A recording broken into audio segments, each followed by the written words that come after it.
நீங்க எப்பப்பெல்லாம் கதை பிடிக்கலன்னா தூங்கிடுவீங்க?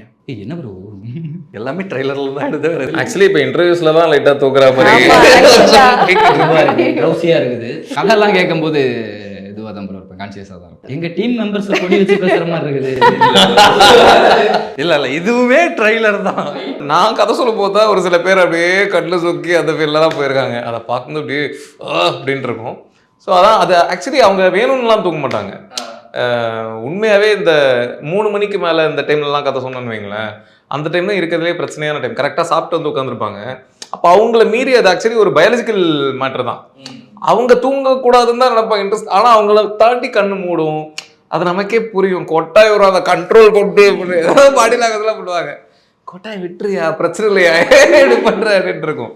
அப்போல்லாம் கொஞ்சம் ஒரு மாதிரி மனசுக்குள்ளே காமெடியாகவும் இருக்கும், சில நேரங்களில் கொஞ்சம் என்னடா இது அப்படின்ட்டு இருக்கும். ஸோ நான் சொல்லும் போது இந்த மாதிரி ஆட்களை மீட் பண்ணியிருக்கேனே தவிர அது இல்லாமல் இப்போ வந்து படத்தில் அஸ்வின் அவர்களுமே நடிச்சிருக்காரு. ஆல்ரெடி இந்த ஸ்டேஜில் அந்த ஒரு விஷயம் சொல்லி கொஞ்சம் கான்ட்ரவர்சி அப்படின்ற மாதிரியான ஒரு விஷயம் நடந்துருந்துச்சு. இப்போ அவரை வச்சுக்கிட்டு அந்த ஒரு சீனில் வந்து அந்த ஒரு டைலாக் வச்சிங்களா, அது எப்படி நடந்துச்சு அதை பற்றி சொல்லுங்கள். இல்லைங்க, அது அப்படி ஒரு விஷயம் நடந்தது. அதை நம்மளே செல்ஃப் ட்ராவல் பண்ணும்போது அது இன்னும் பெட்டராக ஒர்க் ஆகும் அப்படின்றது தான். When you take a joke on your self, nothing like it அப்படி இல்லை. ஸோ அது அவர்கிட்ட கேட்டோம்னா அவர் ஓகேனாரு, ரொம்ப ஸ்போர்ட்டிவாக ஓகேனாரு.